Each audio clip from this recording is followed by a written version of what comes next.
And it says I'm live. Am I live? Yes, potentially. Okay, there we go. So I have a video right now. It's Daily Bite number 13.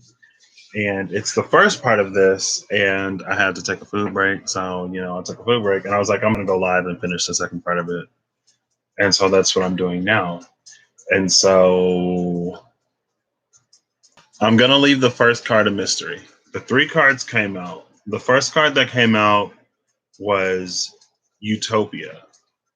And when Utopia came out, I looked at the card on the bottom of the deck. I think this is how it went. I can't remember because my brain is like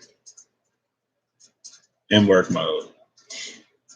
And then I was shuffling again, and the second card came out, and Wisdom was at the bottom of the deck. I was like, okay. So it's kind of sort of how it happened yesterday. And so I was like, all right, so I'm going to pull Utopia, the second card, and Wisdom, because that's the kind of sort of sequence. They all sort of like alluded to each other. And so I actually started with the second card, and that's the card in this video. And it's like an hour long. It's a whole hour because it's interesting how I make these really long videos. But anyway, excuse me, I'm going to be using the Wild Unknown Tarot to clarify this Utopia card. And then I'm going to be using the Spirit Keepers Tarot to clarify this Wisdom card. And I used the Pride Tarot to clarify the second card. And I'm using the Magical Dimensions Oracle Cards and Activators. This is the book, but it's the same as the box art, just in case if anyone is curious. And I'm going to get right into this Utopia first. And I was recording that video, and then Siri interrupted me. So Siri cut the video short. And I'm not even going to continue to talk about what I was talking about because I guess whatever I was about to say wasn't relevant. And then the songs that Siri started playing, I'm like, okay, because Siri started playing music for some reason. And then the last song that was playing before I came in here was talking about how a bunch of stuff just ain't working. And how like it's basically like working a 9 to 5, sleeping, working, like it's not working for me. And it was interesting because I was talking about the Big Ten virtual career fair and how one of the companies that I was interested in reached out to me, and I was like kind of sort of over it. And I was like, you know what, if I'm meant to work anywhere, like they'll reach out to me. And they did. And it was one of the companies I was actually interested in, like really interested in. And I got an email from their global acquisition, from a person in their global talent acquisition thing. And the first location when I went on the website is a location that I've been eyeing. And I was like, oh, wow, look at that. You'll probably hear me a lot louder because, like, I don't have to worry about being a certain distance from the microphone now. I hope. I don't know what the quality is, but we're hoping, right? And then the last song that came out was talking about like you graduated with a Big Ten college degree and frustrated because it's not what you thought it would be. And then it's like sleeping, working, it's not working for me. And now I'm like, so is that like a sign that I shouldn't look into this? It was just interesting that song was the last of 3 that played. But I'm going to get started on this. So I'm using the Wild Unknown for Utopia. And so what I'm going to do is I'm going to read the card, get a vibe. There are 3 messages on each card. And so I'm going to pull 3 cards for each message, right?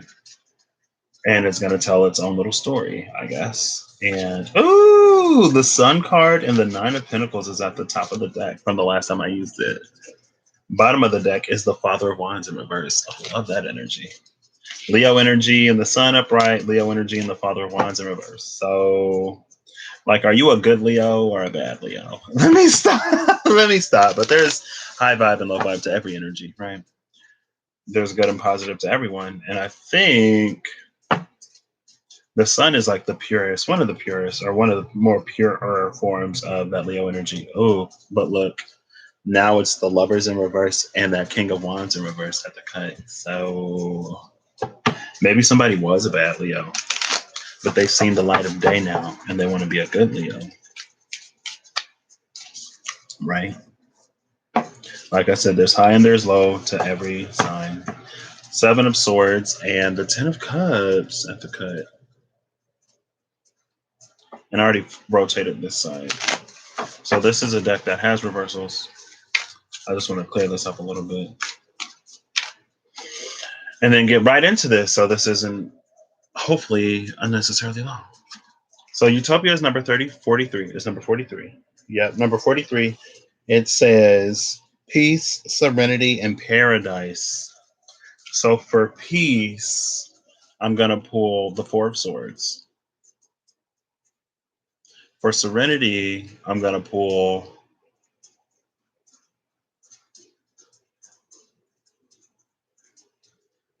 I want to pull the Hangman for some reason. I'm going to pull the Hangman for serenity. And for paradise, I'm going to pull the Star.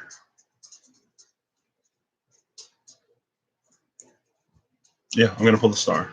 So the Four of Swords, the Hangman, and the Star. And it follows a similar pattern to last time, a minor and two majors.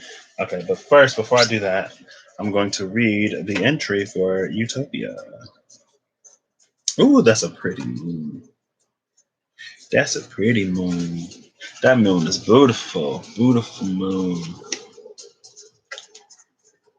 Utopia. Utopia says the celestial interpretation for this card is Utopia resonates to that of soul bliss. This sacred ray is attuned to frequencies of harmony and healing. It transports the soul to otherworldly dimensions that intensely appeal to the soul's core.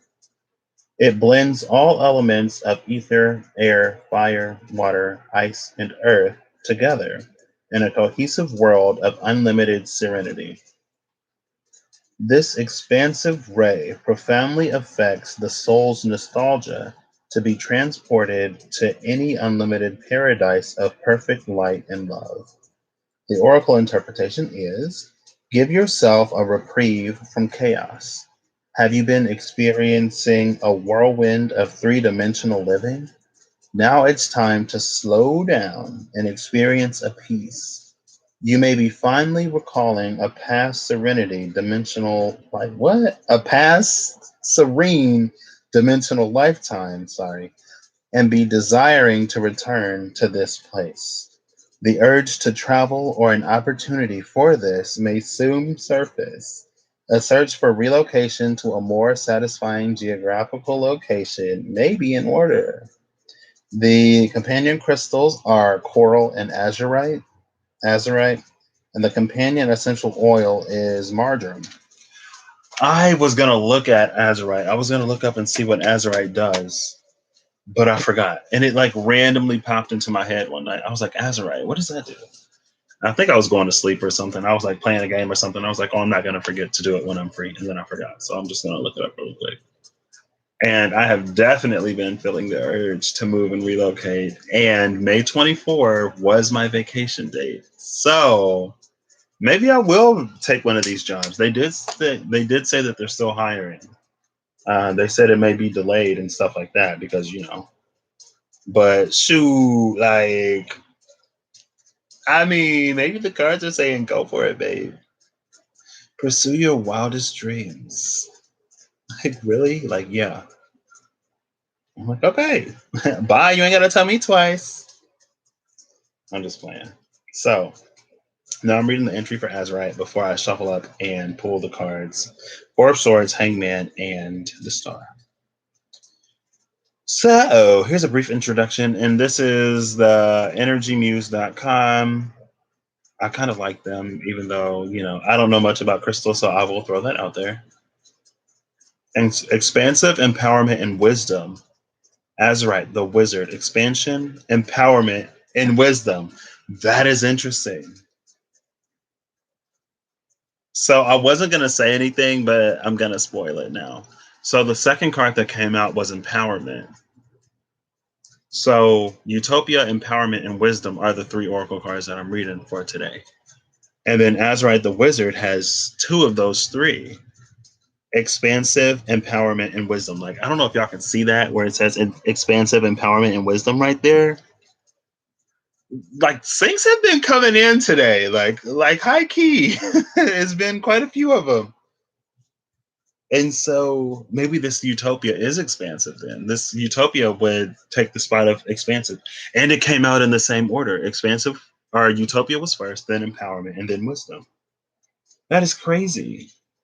And like, if you don't believe me, I mean, I don't care if you don't believe me. If you don't believe me, you're not going to believe me regardless, right? Because if you don't believe me, you could just be like, oh, well, you just pulled that card out of the deck. I don't really care.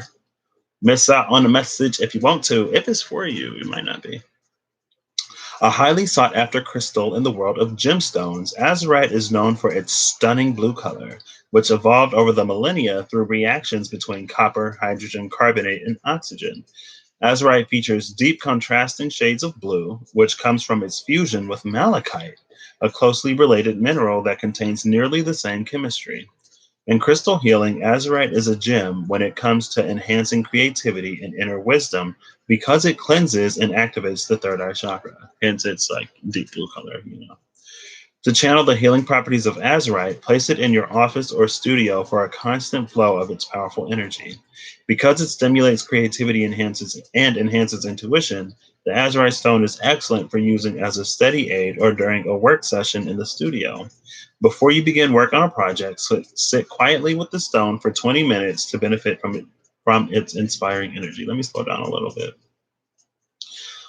Borrowing from the Zen tradition of meditation, gaze at the stone and notice any thoughts or feelings that come up. Keep a notebook handy in case you want to write down any notes that would be helpful later on. Then, gently let those thoughts and feelings fade away and begin to breathe rhythmically while being mindful of inhaling positivity and exhaling any negative thought patterns that are holding you back from your natural state of joy. Okay. And then I'm going to read this really quick. Azurite meaning, if you're having, that was the introduction to Azurite. If you're having issues with communication, the combination of azurite and malachite is excellent for balancing the heart and throat chakras.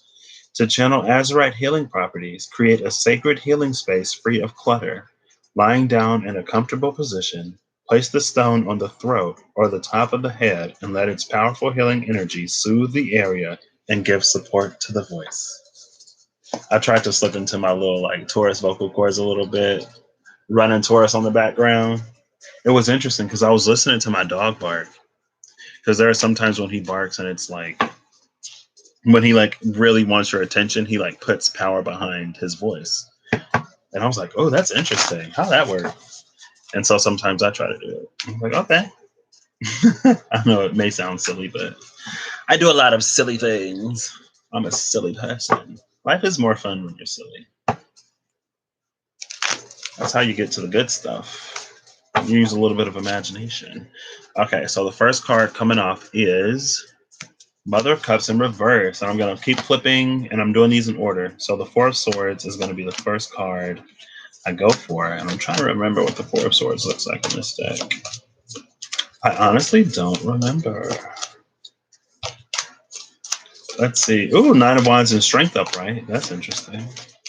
There's the Hangman and the High Priestess in Temperance in reverse. Nine of Cups and then the Three of Wands and the Two of Cups. Okay, all right. And there's the Four Swords. And so I'm going to take this card. I'm not going to look at it. This was the card after the Four Swords, and I'm going to put it face down. And then I'm going to shuffle up this half. I believe the Three of Swords. No, well, before the Four of Swords is the Five of Swords. Oh, wow. We went from the 5 to the 4. So definitely potentially getting some peace in some area of our life, right? This is the card of utopia, and it's literally peace. Peace is what I was clarifying. Going from the Five of Swords to the Four of Swords, de-escalating the situation, maybe finding a common ground, etc., etc. Now I'm going to be looking for the Hangman. to signify the serenity. And I'm choosing the hangman for serenity. It's because even though he is hanging upside down, he is at peace. And I'm like, what's more serene than that, right? First card is the Four of Swords. Okay. Now we're looking for the hangman. Ooh, now strength is in reverse. And the Father of Wands is upright, but this Lovers is still in reverse though. Ace of Swords is upright, but the Six of Pentacles upright. Okay, that's interesting. I'm looking for the hangman. The hangman is a bat in this. Ooh, death just came out in reverse. And death. Oh, there's a hangman. Okay. Oh, another 5. So I'm going to put this card face down. Here's the hangman. It was upright. Before the hangman is this 5 of Wands. And before the 5 of Wands is the Daughter of Pentacles. So another 5 before. So yeah, definitely putting lots of things to bed, I guess. I mean, it is pretty chaotic times that we're in right now. And the 10 of Swords just came out in reverse with the 3 of Swords also in reverse. So someone is doing some major healing and major chapter closing. And there goes my heart again. Cutting to the Magician upright and the Father of Swords in reverse. I'm going to turn the Father of Swords upright because I always rotate one half of the deck to get those reversals. I want to keep, like, I rotate the deck because I don't want the same cards to be in reverse every time, right? So I switch it up. Oh, what is this? The 5 of Wands just flew out of the deck in reverse. And at the bottom of the deck is the 7 of Wands. So that's interesting. But the 5 of Wands flying out in reverse, I feel like there's almost this storm. And it's like it's quieting itself almost with the same sort of sudden shock as when it started. It's like maybe somebody blew up one day. Yeah, Mother of Wands in reverse and the 3 of Cups upright. So maybe there was this sort of like 3 of Cups community friendship that one day just all of a sudden kind of sort of blew up because maybe this is cardinal fire, right? And so maybe 2 people were just like in a space of wanting different things at the time, or maybe needed to do some inner shadow work, because I feel like the Mother of Wands is very shadow heavy. I feel like she's the heaviest shadow queen or court card. But when she's upright, like her shadow is in balance with her light. But when she's in reverse, then it's not. So maybe some of that deep healing needed to be done. And it's like all of a sudden things just kind of sort of fell apart. Hierophant upright and the Father of Cups in reverse. Ooh, 2 blackbirds. But one of them got a key. It's like all of a sudden things fell apart, but now all of a sudden like things are going to calm down at the same time. Okay. So now I'm going to look for the star. First card out is that 3 of Cups. I don't know why it always followed by the moon. That's a very watery energy. Followed by the Magician, now in reverse. Ooh, and there's the 2 of Cups, and then the 5 of Swords. But then the Emperor is there. Okay, Emperor, and the 8 of Cups, 2 of Wands, Son of Wands, Father of Wands, and then Sun. This is a very interesting little trio right here. Son of Wands, Father of Wands, and the Sun. That's very interesting, especially since these 2 came out in reverse at the beginning. Don't know what that's about, but somebody, I guess I was just talking about a lot of healing, right? So yeah, someone definitely got their healing. Yeah. There's that Mother of Wands still in reverse though. With the Daughter of Cups, Father of Swords in reverse, but the Wheel of Fortune is upright. Going into that 5 of Wands, and I'm looking for the star. Le Star, where are you? And then the 3 of Swords into the 4 of Swords. Are these in reverse? No. Both of them are upright. So, and before this is this Devil. So we have the Devil in reverse, which could be finally getting past some toxic point, into the 3 of Swords, that heartbreak, but finding peace now. With this 4 of Swords, accepting this for what it was and allowing it to be as it was without needing to change it. And there's the Strength in reverse and this Mother of Swords, Mother of Cups in reverse. And so I feel like this was like deep internal strength, or maybe connecting to a strength outside of you and allowing that outside light to ignite your internal, or to like, it's like you got to jump from some external situation, but now your internal battery is on. And it's leading you to love and accept yourself in ways that you didn't before, right? Because I feel like sometimes I feel like when a card is in reverse, I feel like it's a you to yourself type of energy. And I feel like it's very that. Someone, and then the Son of Swords comes out in reverse after that Mother comes in reverse in the Chariot, and it's because someone has learned to love themselves and integrate the truths of themselves that they didn't before, that may be a little darker, but because they're integrating that with the, you see the sun and the moon both represented in this Chariot, the dark and the light. Because of that integration, they're going to be able to move forward and accomplish and do everything that they've been meaning to do. And then with Judgment upright, after that, this Daughter of Wands upright, it's like you pass the test and you will be granted, this little wand. And now you're figuring out what to do with it. You're gonna be figuring it out. So I'm looking for the star. Justice is still in reverse, really? But that Ten of Cups is upright though. Hey. And that Empress is upright though. But that Six of Swords is in reverse with the Mother of Swords in reverse. Okay, well that's interesting. The Fool's upright and Temperance is in reverse. So maybe somebody ready to leap. Tower's in reverse, followed by Death in reverse. This is interesting. Followed by the Daughter of Pentacles in reverse. So another upright. So another Daughter upright after a sort of, period of intense self-reflection, introspection, and deep self-healing. I'm getting to the top of this deck. Ace of Cups is upright after that Daughter of... Ooh, followed by the Six of Cups. Yes, love that. Oh my gosh. Ace of Cups into the Six of Cups into the Nine of Cups. Like, that is intense. Love that energy. Okay, all right. Still, and the Three of Wands is upright too. So, hey, still looking for the Star card, and I only have a handful of cards left in the deck. The Lovers is upright now. Okay, there we go. So, I'm going to be putting this in reverse. I'm going to pull the card at the bottom of the deck. It's the Two of Swords in reverse. And the card before the Star is the Lovers. Up right now. The Lovers are up right now. And before the Lovers is this World card in reverse. So it's like not all breaks are closings. Right?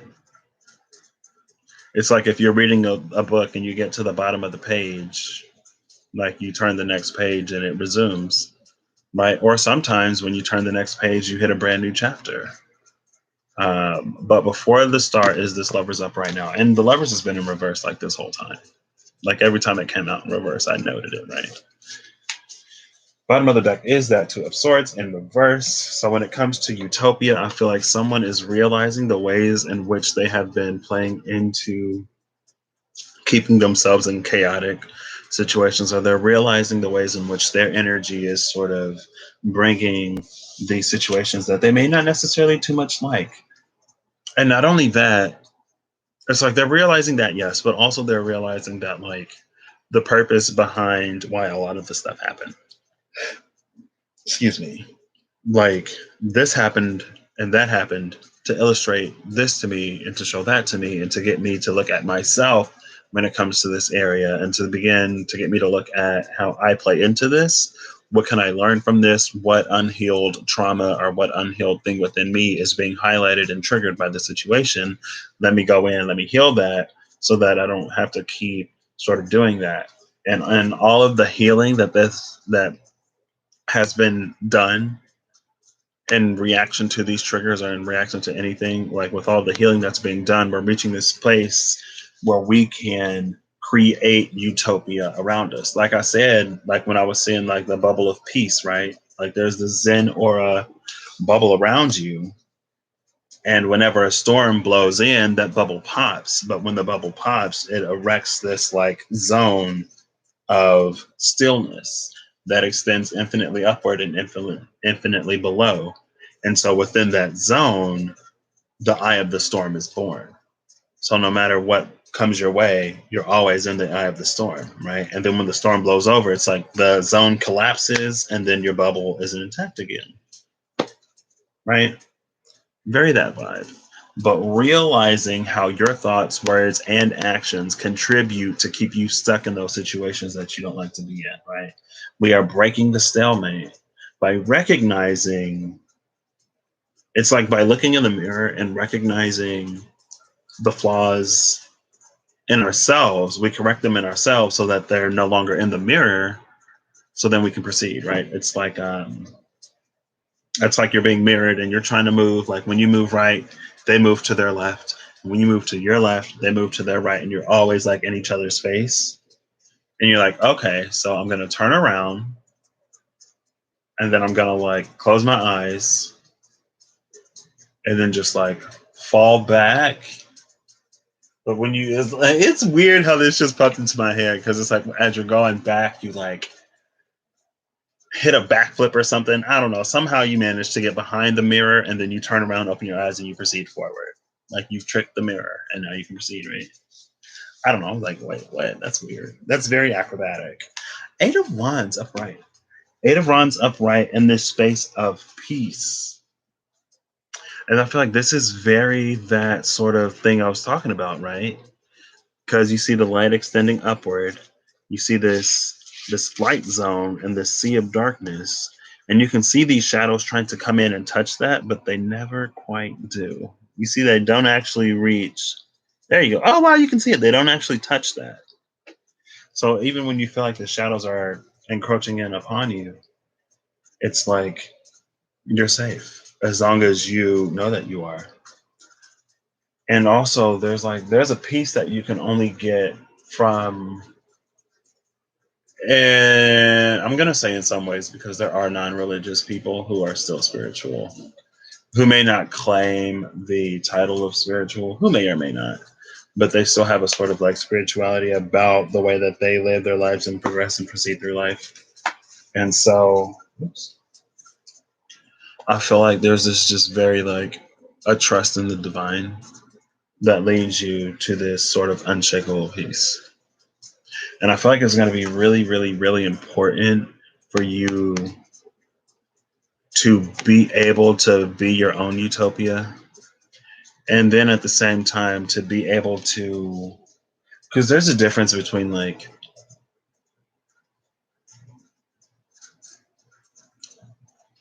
let's say like the things that a monk meditates for aren't necessarily the things that everyday people meditate for, because a monk lives a certain lifestyle and a person lives a different lifestyle, right? And so the peace that a monk, or when a monk meditates, I feel like they can reach those levels of super deep subconscious where, you hear stories about like monks breaking boards and flying and swallowing fire and firing balls of energy or affecting the 3D reality with their non 3D sort of like functionalities, right?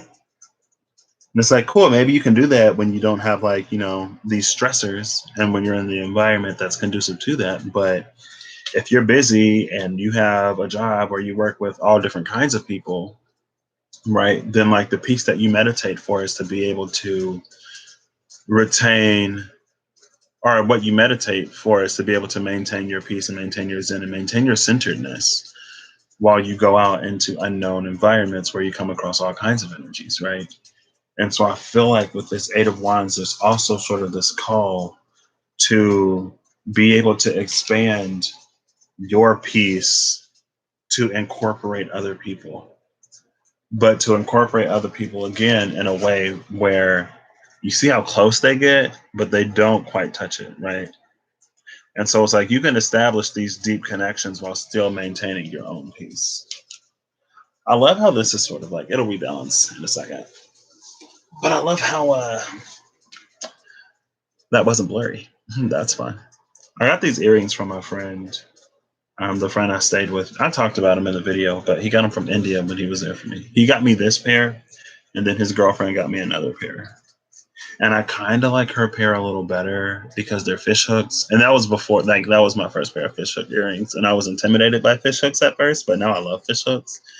because with my left ear, like, especially with these, my left ear is like fatter around the piercing hole, and this ear is just like flat.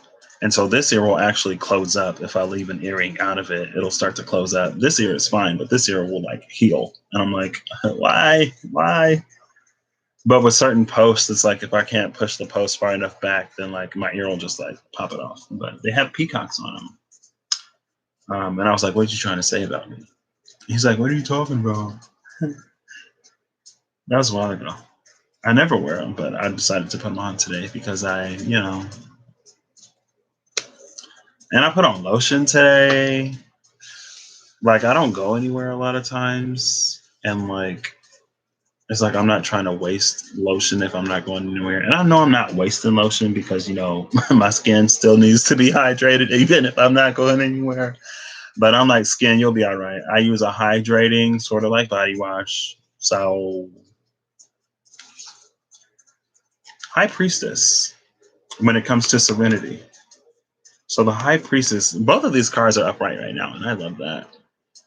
This High Priestess it came out after the Hangman when it comes to serenity. And this is again sort of tying in that divine connection, but this is like a workable connection to me.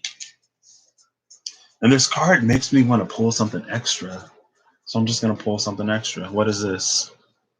Six of Pentacles in reverse with the Ace of Swords in reverse behind that. I don't know why I just did that. I just felt like it. I was like, I feel like this High Priestess is telling me to pull something extra. Right? And so with the Six of Pentacles in reverse, you can see that the stem is coming from above and it's sprouting as it comes down. And it's bearing fruit, but it's rooted up here, right? Whereas this way, it's like rooted in the ground and it's growing towards the heavens. But like I said, I feel like the connection that you have with your team, with your guides, and the peace that you get from that to navigate in these unknown situations is going to be important, because that's going to allow you to manifest all of the heavenly blessings that you have coming into you, right? Because it's like, A, like Spirit knows what you truly want. But B, and this is the part that I was getting to in the last video at the end before Siri cut me off. But it's like the most growth, the most progress that we make in our lives is when we go outside of our comfort zone. And these opportunities are going to be outside of our comfort zone. And not only is it going to be important for us to not self-sabotage those opportunities and not take them up, but it's also going to be important for us to be ourselves while we are in these sort of new unknown situations and surroundings, right? And that's the serenity that's coming, even though you're sort of like, even though your world is upside down with the Hangman, you're still going to be in this peace as you are sort of working towards all of the things that you know are divinely yours. And that was one of the messages from Empowerment, right? Because Utopia actually came out first and then Empowerment. But I read Empowerment first and I'm doing Utopia now, and then I'll do Wisdom after this. But that's the feeling I'm getting from the Six of Pentacles in reverse. Because it's like you've already done the spiritual work required to get these things to grow down here and to get them to manifest in your 3D reality. Like all of that work you've already done. Like wherein the sort of like karmic justice, karmic rewards is starting to be dished out, right? And so anything sort of coming into your experience, you've already earned. But it's going to be important for you to, while you take these up, because it's probably going to push you outside of your comfort zone in some way. It probably is. Because I feel like when I was talking about the star and the video, 4 kings and 4 queens, an emperor and an empress, or whatever that was titled, when I was like, you don't wish upon a star 9 times out of 10, you're not wishing 99 times out of 100. You're not wishing upon a star to get something that you can get yourself. So when you make these grand wishes and when you make these grand prayers and you make these grand declarations, you're asking for something that is outside of your current experience. And sometimes when you do that, you're placed outside of your comfort zone, right? And so a lot of times, like, we may pray for something, but then when it comes, I don't want to say we mess it up or we screw it up, but we psych ourselves out of receiving the opportunity for all that it's worth. And sometimes it is a little preview of the opportunity to, again, with the mirrors, display the healing that we need to do to fully accept and incorporate those into our lives. But some other times it's just as simple as like, maintain your peace, maintain your connection, maintain your serenity as you walk through these situations, because as you shine in this light, you will attract the eye of something or someone that will get you to the next step, right? It's almost like these manifestations are a stairway to the next. It's like you pass this one, so you move on to this one, and you pass that one, so then you move down, and it keeps moving down. And as it moves down, it's bringing bigger and bigger things into your experience. Now, this is probably a little further out into the future, honestly, but you could be seeing the beginnings of those buds now, right? Like this stuff may be further out into the future, but these could be some opportunities presenting themselves now, potentially. Last card. Oh, all of these cards came out upright. Y'all know how many reversals were in this deck, and I love this card. What is this? It was peace, serenity, and I looked for the star. What did I look for the star for? I don't remember. Peace, serenity, and paradise. Paradise. Oh my gosh. This card is clarifying paradise. The Ten of Pentacles. The Ten of Pentacles is clarifying paradise. This card is like literally heaven on earth. This is you like literally creating the life that you've always dreamed of and being extremely abundant and fulfilled within. And also with the Six of Pentacles here, like knowing that like part of your work going into the future will be to pay it forward, will be to give back. It's like we're putting you in a space of comfort as a reward for the work that you are doing or that you will continue to do or that you have done, right? But don't get complacent. And where did I just say that? I feel like, oh, that was also in the second part or in the part it's probably uploaded now. It was processing earlier, but let's see. Yeah, it's up there. Fantasy of the Oracle. Yeah. So, and the first part, I believe it came out. And it's interesting, we have another earth energy here.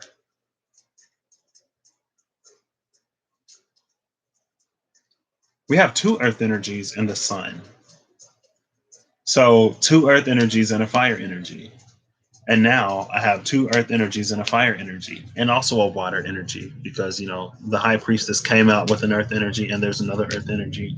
So that gives us the two earth and then the fire, and then two earth and fire came out before. So that's an interesting thing. It's like moving forward with a sort of practicality and with a realism, but with that fire, it's also seeing your dreams and your heart's truest desires be incorporated into that reality. But it's going to be important as things start to pour in that, again, with the Six of Pentacles in reverse, you don't lose sight of the things that got you to this place, and you don't lose sight of sort of what will continue to propel you forward, because like the Lord provides and the Lord also taketh us away. And so if you misuse, if you abuse, if you neglect, if you forget, it could be just as easy for you to lose everything that you're sort of building towards and building for. But I'm not sort of getting that vibe. It's just a sort of like forewarning in the future, right? Oh, that is interesting. I love that the Ten of Pentacles came up for paradise, because that's literally heaven on earth. And I had this dream last night, and I'm like, I was like high key gagged in this dream, because I was like, wait, this is all mine? Like, okay. And it was in the future. And I was talking to somebody. There were some kids outside. I was like, who kids are these? And there was like nobody outside, just some like kids playing. And I was like, whose house is this? And it was really nice on the outside. And I walk in and it was like so nice. And I'm like, oh, wow. Yeah, it was interesting. Okay. So now I'm going to move on to the last card, which is wisdom. And I'm going to do my best to try to consolidate these. I don't know how I'm doing this because I'm leaving these out just in case, like if I need to reference a card that already came out, so I can like see what came out. But also, I want enough room to like pull around this. So the last card is Wisdom.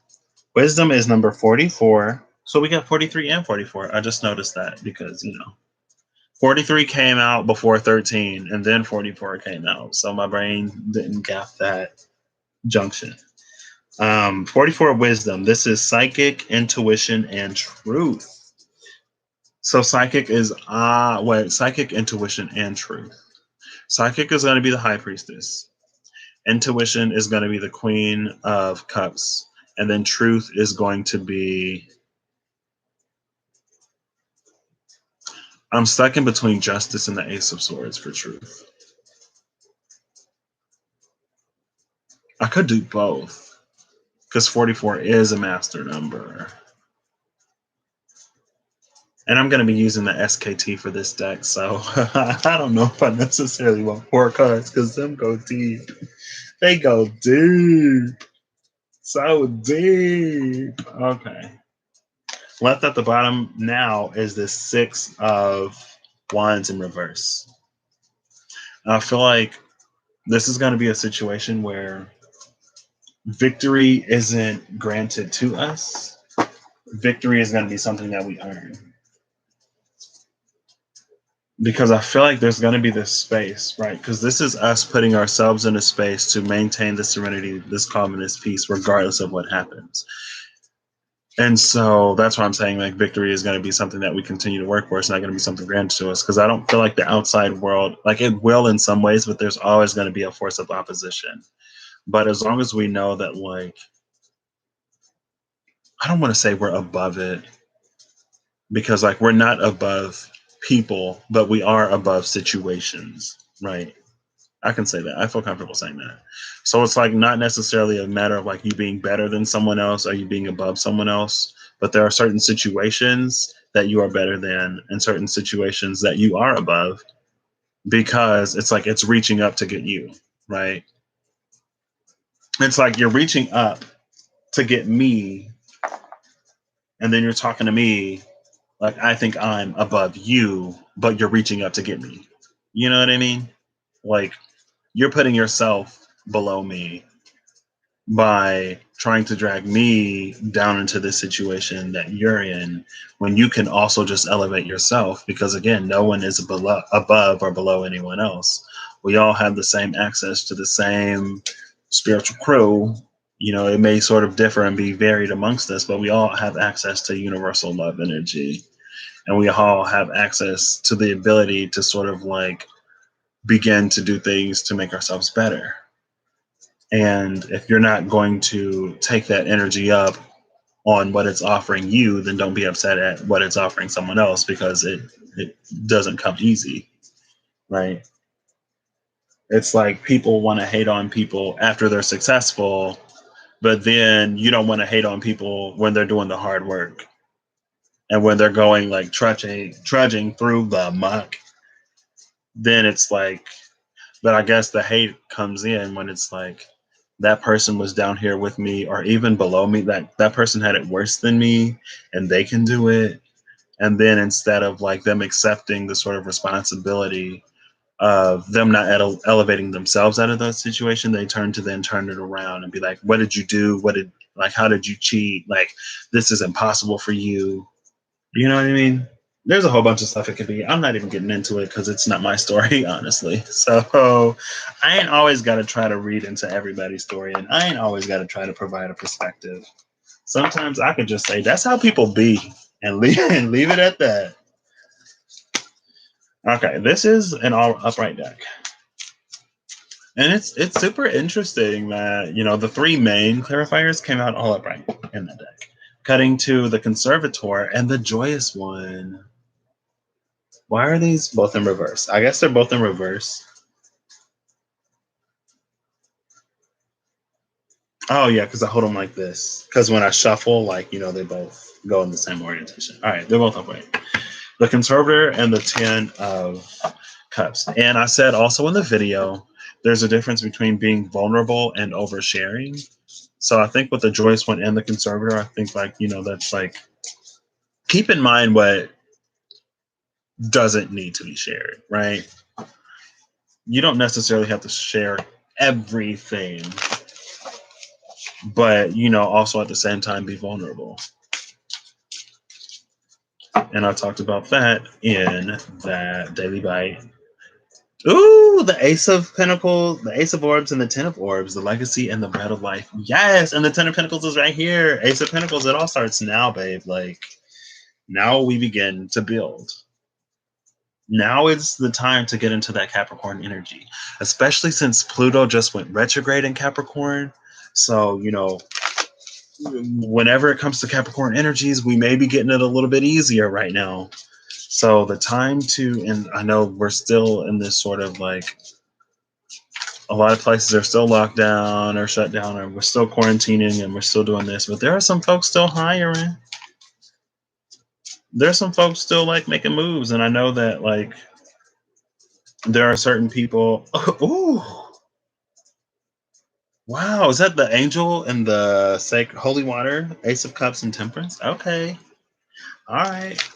There are people still moving. And I know that not everyone has that luxury, especially folks who are suffering more so now. But like, if you're in a space where you are capable to continue working on yourself, especially if you are still being led and guided in certain directions, then like now is the time while Pluto is retrograde in Capricorn. It's like we still get that Capricornian access, but it's a little like the barriers to entry have been reduced a little bit. You know what I mean? I love how I'm always like, you know what I mean? I don't know if you do or don't, but if you don't know what I mean, then maybe that part ain't for you. Maybe it'll make sense later. I don't know. Okay. Give this one more shuffle, and then I'm going to read these. Oh, cutting to the Emperor and the Ebony. The Emperor and the Ebony Shield. Queen of Pentacles, Queen of Orbs, and the Emperor. And we do have 44 here, which is a double Emperor energy, which is also like an Emperor times a Justice energy, which is interesting. So I will go for Justice. I'll go for Justice instead of the Ace of Swords. Boom. Solved. Okay. And I already saw. No, I didn't. I was going to be like, and I already saw the Ace of Swords. So number 44, Wisdom, Truth, Intuition, and Psychic. Psychic, Intuition, and Truth. Okay, I just remembered. I was like, it helps me remember when I know what cards I'm pulling, even though I still forgot Paradise last time. But,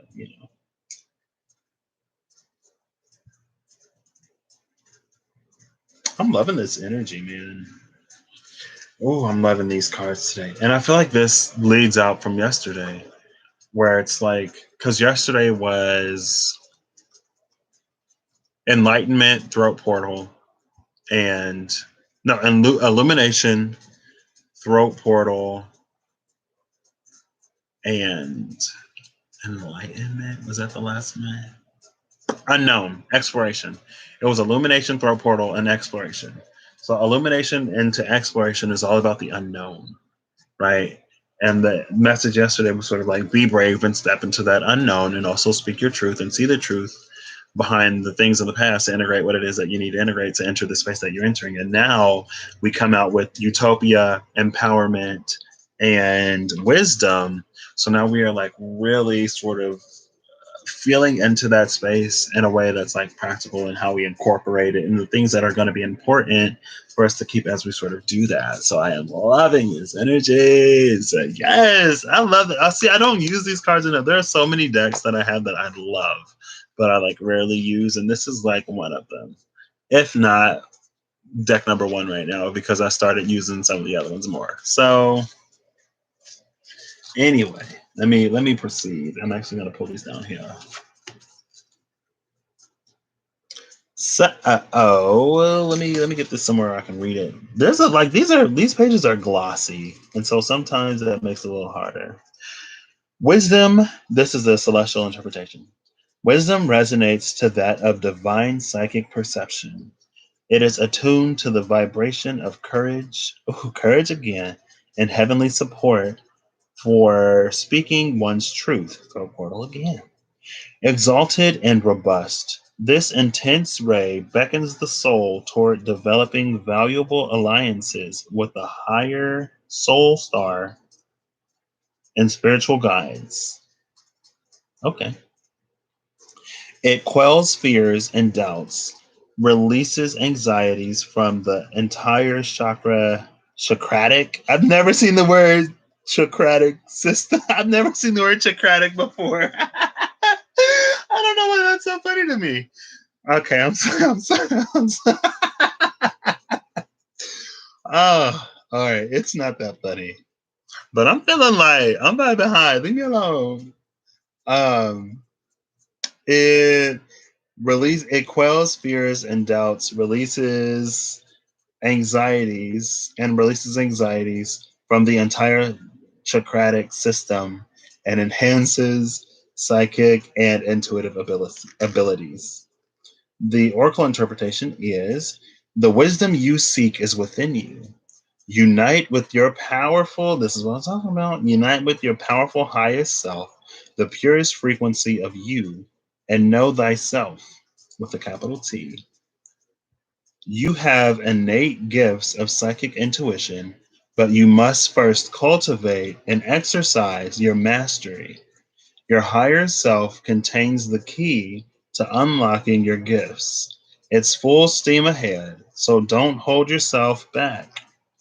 Remember who you are, a powerful being of light with all the answers within you. So know that you can see the truth in all situations. The companion crystals here are apatite and blue goldstone. The companion essential oil is mint. Oh, I love mint. Apatite, is that I mean, maybe it's like appetite? Apatite? Appetite? What does an appetite do? I feel like that's related to the solar plexus, like you get hungry, right? Let me stop. Okay. That's beautiful. And I feel like that's kind of sort of what I was getting at with that Eight of Wands going into that High Priestess. Is that my earring? I dropped one of my earrings earlier when I was trying to show what this jacket is. No, it's not. Okay. All right. First, I'm going to be looking for the High Priestess. The Priestess. I'm going to be looking for the Priestess. Ooh, cutting to the Nine of Cups and the Holy See. There's that Holy See. I see you every time I use this deck, don't I? Maybe I'm moving into a Holy See sort of guardian point. Because at first, my patron major, I guess, of this deck was the Necromancer. And I'm a Pisces. But now, especially lately in these daily bites, I'm seeing the Holy See a lot. So maybe I'm shifting from the Necromancer to that Holy See energy, coming into more of my Taurus, into more of the Venus, into a little bit more of the Empress sort of energy within me. Definitely feel it. Like Aries is still lit in my chart. But I am learning to not allow it to get me in trouble. I just let it do what it do. All right, cutting to the Scarlet Shield, the Golden Shield. Darn it, the Golden Shield and the Arc and the Stronghold of Zephyrs, Page of Swords and Queen of Wands energy. Actually, hold on, wait. I'm uncutting because I want to see what her message is. Her message is boom, Eight of Cups again with. Okay, so there's another message. The stronghold of the flame was with behind that, so I'm going to take this card as her message. Eight of Cups and the Nine of Wands. I like it this way better. Wands, freaking orbs. Oh my gosh. I always misspeak. Going from the 8 into the 9, that's interesting. That's about, walking away to claim to claim independence. Walking away from all of the comfortable things that kind of sort of kept us stuck in the past, because to claim what it is that we are truly seeking is for us to rise into the ability to kind of sort of make it happen for ourselves. But that's not to say that we work alone. But we need to be whole in ourselves whenever we come into any connection, right? Okay, last one. Boom. Now we're going to be looking for the High Priestess. First card out is the Eminence. Again, it always, like, I shuffle these cards, y'all. And then it's like, it always comes out. Ooh, This is interesting. So we go from the eminence to the Holy See to the initiate. So we have I love this. Because you see the two pillars here? The Holy See has two pillars in it as well. And those two pillars are gate kept by this Holy See energy. And in this deck, when you see the elephant head, shout out to Ganesha. I almost bought a new deck last night. I really want them, but I'm not doing it. But I might go back and do it. I don't know. I'm sorry. I filed for my taxes late, so I just got my tax money. And because of the situations and circumstances that happened last year, um, it kind of sort of set me up quite nicely. And so I'm not being extremely irresponsible with it. But when it comes to like investing into, like, I almost bought a webcam yesterday, like a higher quality webcam, so I don't always have to stream on like iPad or whatever. I was like, wait, hold up. But anyway, so this card calls us to go to sort of bypass that Holy See energy, go beyond those two pillars and to know the divine for ourselves. And then here we see the initiate taking the leap and going beyond and really establishing, hey Miyoshi, really establishing a connection with that divine energy. So I love that. And then right behind that comes out again. No, this is the Scarlet Shield. So the Scarlet Shield, who I thought I had before, you hate YouTube. Girl, I've been on here for 56 minutes. I know, I'm sorry. I'm just ranting about a whole lot of something. But we have the Scarlet Shield now coming out behind the stronghold of the Zephyr. So that's interesting. You're listening, about to heat up some food. Okay. And then we come into the star energy, the healer. Okay, all right. All right, let me just find the priestess because I ain't got all day. Ooh, there's that nine. Ooh, okay, I do love this. If I see an energy that comes out, I gotta note it. The Knight of Cups, wish granted. Right after that came the Archangel of Healing. So, like I said, when we're asking for things that are going to sort of have to, it requires a certain amount of healing for us to accept it. When we asked for the thing, we also asked for the opportunity to go through this healing to accept the thing. So, the healing, it's like the things are being gate kept by the healing required to claim them, right? And so, if you've already done the healing, you've done the hardest part. Do not pass it up because you don't think you're enough, because you are. You are. Get some self worth with this Capricorn energy. Like, I feel like I'm feeling this as like knowing who you are and being like firmly rooted in it and your worth, having your heart full of your worth, and just knowing that what you are receiving divinely is from the place of your divine worth. Like you've already, and then it goes into the Empress, and the Empress into this Necromancer. Like, that's how you begin to manifest like things beyond your wildest of dreams. Like, you've already done the work. You've already done the work. You better claim this. Going into the demiurge, four of scepters, and the keeper. Like, hello. I'm excited. These cards, this deck got me excited. But we are coming into this Reaper, and then the Reaper is going after that Emperor, right? Talking about transforming, healing, divine masculine energies. And again, well, here's the captor. So we'll see if this emperor. Why is the sun is in reverse? Why is the sun in reverse? This is probably the only card in this whole deck that's going to be reversed. Wait, did I put reversals in this deck? This is the only card I've had in reverse so far. Why is this? Oh my gosh. Yeah, that's the only card in reverse.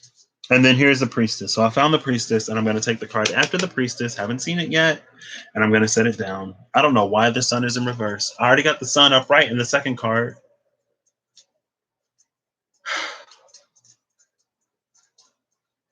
Y'all cannot claim y'all prizes if y'all want to.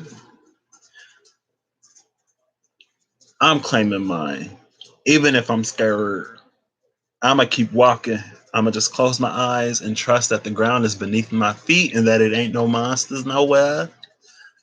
I know it's not because I trust, and I'm not going to stand in my own way anymore. So the card that came out in front of this, so there's the sun in reverse that I was just ranting about, right? And then we have this journeyman that leads into this empress. And again, we see the heart, or now it's the throat more so than the heart, but the throat and the crown up there. right? And so I feel like there may be these opportunities where it's like on the right side, this is us, this is our staff, this is what we feel we have the capability to manifest, and this is everything sort of lined up to come in. Now you see how there are 5 orbs over here. There's the 2 that we have within us, and then the 1 here. I feel like this is really going to be calling forth issues of self-worth and self-sabotage. Because with this 1 orb sitting on top of our wand and these 5 lined up to come in for us while we're in this space of being grateful and appreciating and meditating and doing all that, like we're doing what we need to do, we may not feel that we're worthy of these things just because this is very left side heavy and this is where our wand sort of is, right? But it's like, don't be deceived by that, and don't be tricked by that, and don't be fooled by that. And that's why that sun is in reverse. I'm like, sun, really? Sun? Like, the only card in reverse? I'm not going to turn it up right, even though I really want to, because I'm going to turn it up right after I finish. So now I'm going to be looking for the Ivory Shield. Ooh, cutting to the Eminence and the Holy Water. Ace of Cups and the 9 of Orbs. I love that energy. Like I said, like you got to get to that 9 of Orbs before you can get that Ace of Cups. So, hey, now we're cutting to the Angel and the Nocturne with the 2 of Orbs. Temperance and the 2 of Pentacles. Look at that. There's, oh, I'm not gonna. Just look at it. Just look at that 2 of Pentacles. I love that. Love that 2 of Pentacles. That's one of my favorite 2s of Pentacles. I love the 2 of Pentacles in the Pride Tarot, and I love the 2 of Pentacles in the Archangel Power cards as well. Okay, so Cardinal energy just came out with the Chariot. Cancerian energy, Cardinal energy. You see all 4 cardinal signs represented in that shield. Libra. Where's my finger? Libra, Cancer, Aries, and then Capricorn up top. Cancer. The Chariot, cardinal energy, just came out of the deck. At the bottom of the deck is the healer. So it's time to be a little bit more cardinal. It's time to, get to moving. It's time to get to moving. Wherever you got cardinal placements in your chart, I have a grand cardinal cross in my chart. Well, it's like, so the opposition on my Capricorn and Libra. Wait, hold up. Because I'm 20 degrees Capricorn, like 13 degrees Libra, right? Or is it like 9 degrees Libra?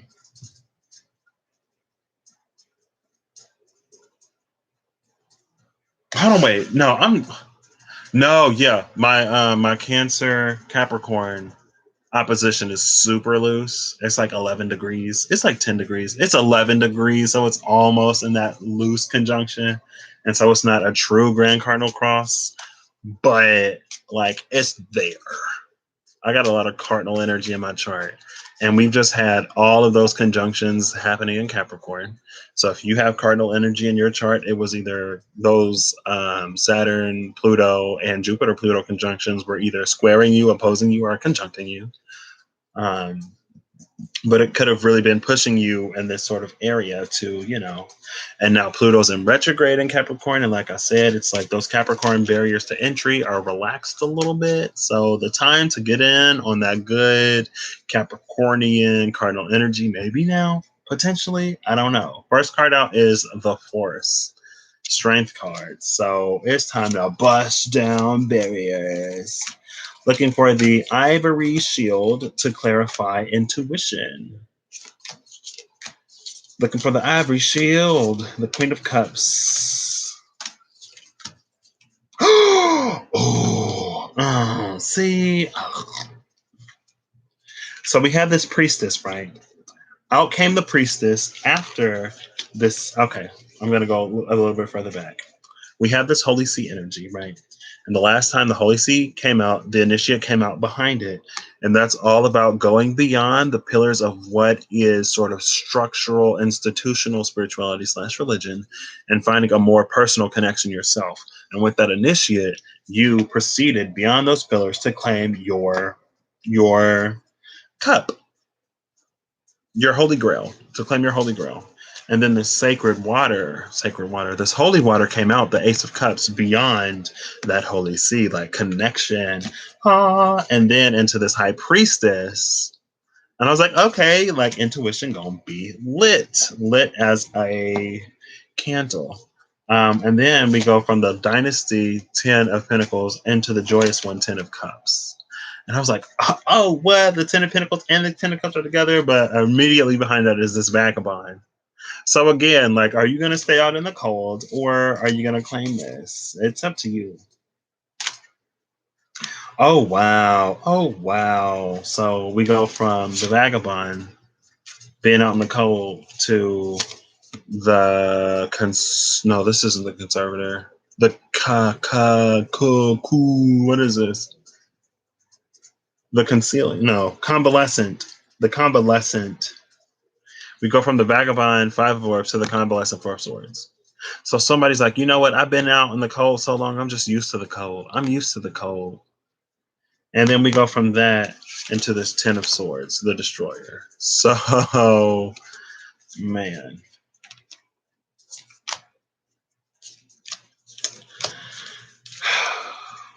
You know, and then Death and the Emperor are still together. Now the Archangel of Glory comes out after that Death card, though. The Giver into the Seeker into the Memory Keeper. This is a 6 Seeker 6. This is interesting. 6 of Pentacles again. And I read the 6 of Pentacles as us receiving everything in our natural 3D life that we've been working towards in the spiritual life. And then the Seeker is the energy of like petitioning spirit, where we need a little bit of guidance, where we already have made some progress in a situation. For the first it was the Initiate that came out, right? Now we're the Seeker. We've made a little bit of progress. We're starting to enter this harmonious, more unlimited, more unrestricted connection with spirit, where we can, more freely accept and receive the things that we are divinely working for, right, with the Seeker, and we're giving our thanks. And then we come into the 6 of Cups Memory Keeper. So that is all about, and then the 6 of Cups came out somewhere with the last card. Ace of Cups into the 6 of Cups. I was like, oh, snap, what? And then after that 6 of Cups is this 5 of Cups. 5 of Cups into the 3 of Swords. Like, who is not? Who ain't taking this? Oh my gosh. Is it me? I'm going to London, y'all. Okay, let me find this Queen of Cups, Ivory Shield. What is that? Oh, Justice. Justice, the Hermit, the Joined One, 2 of Cups, 2 of Chalices, and Apocalypse all came out together. This is interesting energy. So we have this Justice, divine retribution, divine rewards. The dispensing of karma, either good or bad, is happening. We go into this Erudite. Erudite is the Hermit. That's all about,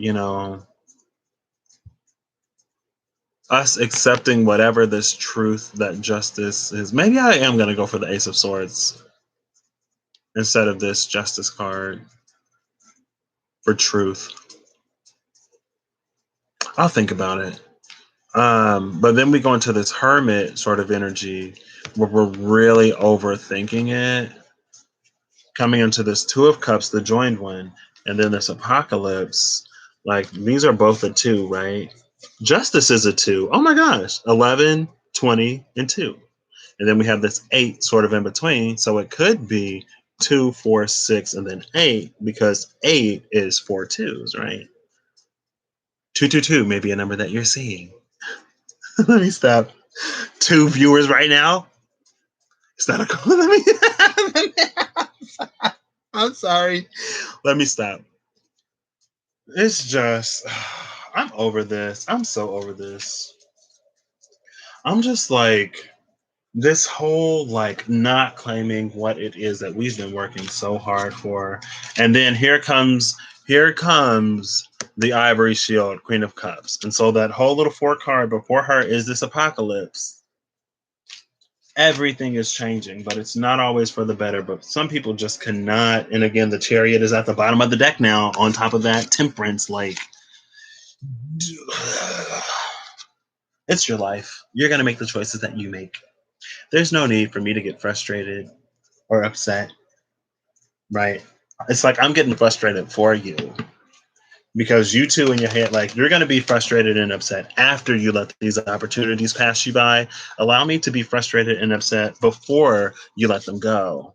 And then hopefully, and me feeling the frustration now, it'll save you from feeling it later when you self sabotage because you're not going to do it now. I am altering your timeline and you are welcome.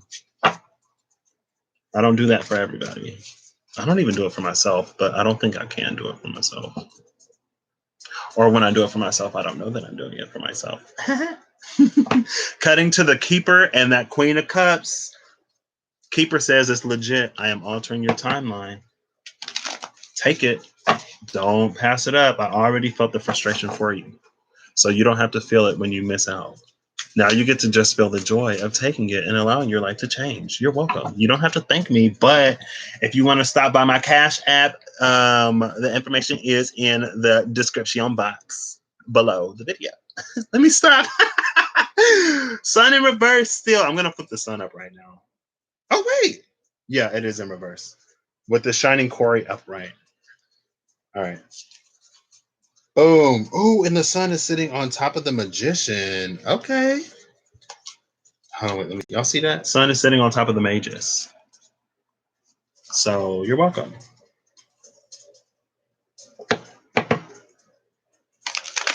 All right, and this will be the last one. And am I looking for the Ace of Swords or Justice? For truth. I'm going to go with Justice for truth instead of the Ace of Swords because I feel like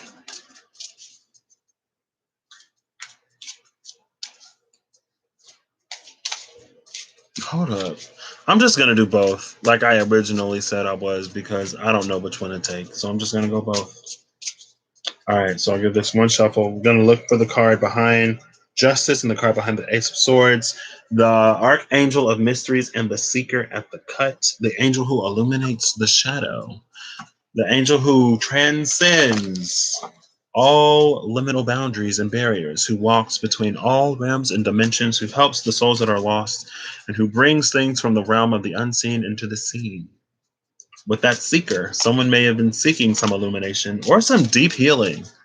Somebody's like, you know what? I keep sabotaging. Oh my gosh, perfect. Literally what I was literally about to say with the vagabond and the rogue, Seven of Swords and the Five of Orbs. It's like I keep self-sabotaging. I'm keeping myself miserable, missing out on all these opportunities, thinking that other people are stealing them from me. But in reality, I'm just like vibrationally keeping them away from coming and manifesting into my experience and then making myself more miserable. It's a self-fulfilling prophecy.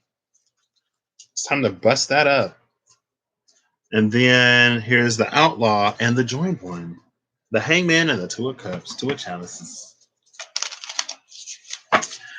Shout out to Neptune and Pisces people.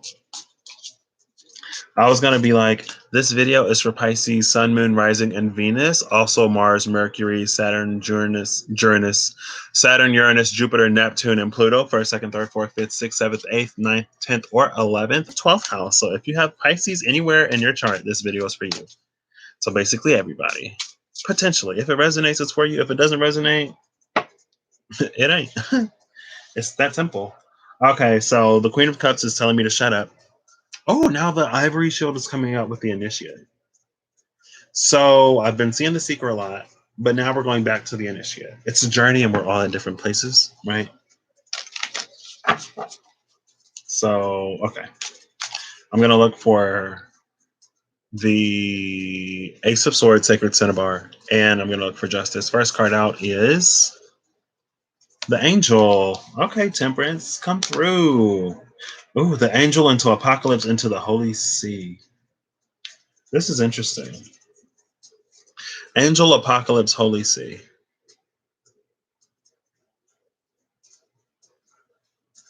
Ooh, don't tell me somebody is blowing that trumpet.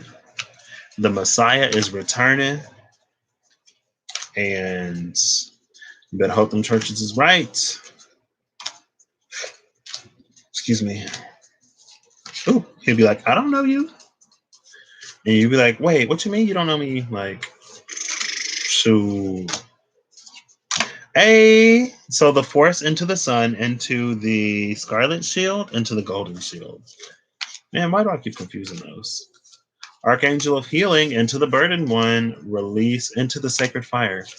Release all of those burdens, y'all. Release them. First card out is the Ace of Swords, Sacred Cinnabar. This is the consummating. And behind that is this Haunt, Nine of Swords. This 9 into this Ace of Swords would be a 10 of Swords destroyer. But this Haunt into the Ace of Swords could also lead you to the 6 of Swords, knowing what to sort of like leave behind and knowing what further worry and stress. Corruptor is coming out after that.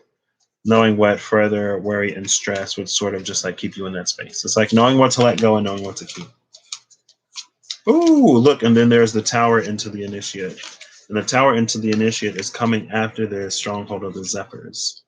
That divine message. These towers happen to get you on your path. So you're already on the path, but now it's like the time for you to really start. You know what I mean? Oops. Okay, I got 2 cards. The Ivory Shield and this Rogue did not want to separate from each other. And that's coming out after the 10 of Pentacles. And so it's like spiritually, your blessings are trying to be protected, but like there are certain blessings that can't be stolen. They can only be forfeited. And if you choose to forfeit what it is that you've already like worked for, then that's your choice. And then we have the Healer now coming in. This is interesting because every other time the Reaper has been before this Emperor, and now the Healer is before the Emperor. And that's leading into this Mason, which is the 3 of Pentacles sort of working and building together. It's like divine masculine energy is ready to come to the table and to build with divine feminine energy instead of trying to like take its power for itself. And like, you know, do whatever weird things it was doing. Okay, let me just find this Justice card.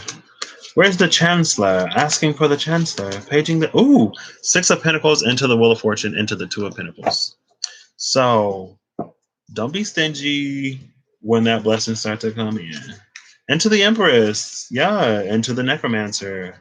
Yeah, like, definitely. All of that. Like, party. 4 of Wands into the 9 of Cups. That's interesting. And then these 2 cards came out together, the Champion and the Hollow Void. 6 of Scepters and 4 of Cups.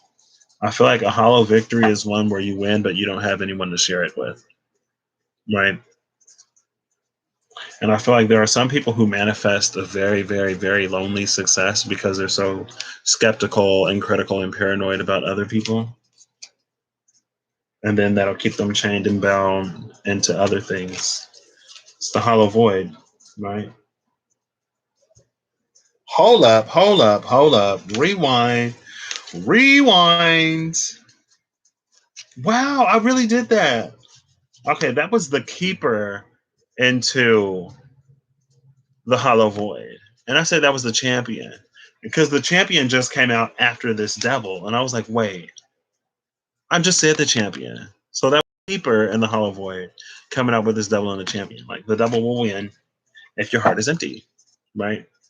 That's why sometimes it's like when you manifest, it's like manifest wisely. That's why I said earlier, like if I manifest money, it's like, why am I trying to manifest this money? What do I want with the money? I'm manifesting freedom, financial stability, the ability to sort of like give back or to give charitable donation or to make impact without it impacting my wallet in a way that is detrimental to me. You know what I mean?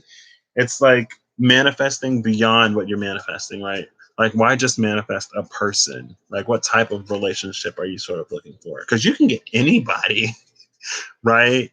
And you can get money in any kind of way, but you want to put some substance behind what it is that you're manifesting. And then it goes into the joined one and the outlaw and the sharpshooter. Oh, two eights. Okay, don't like these two eights, but we got two eights.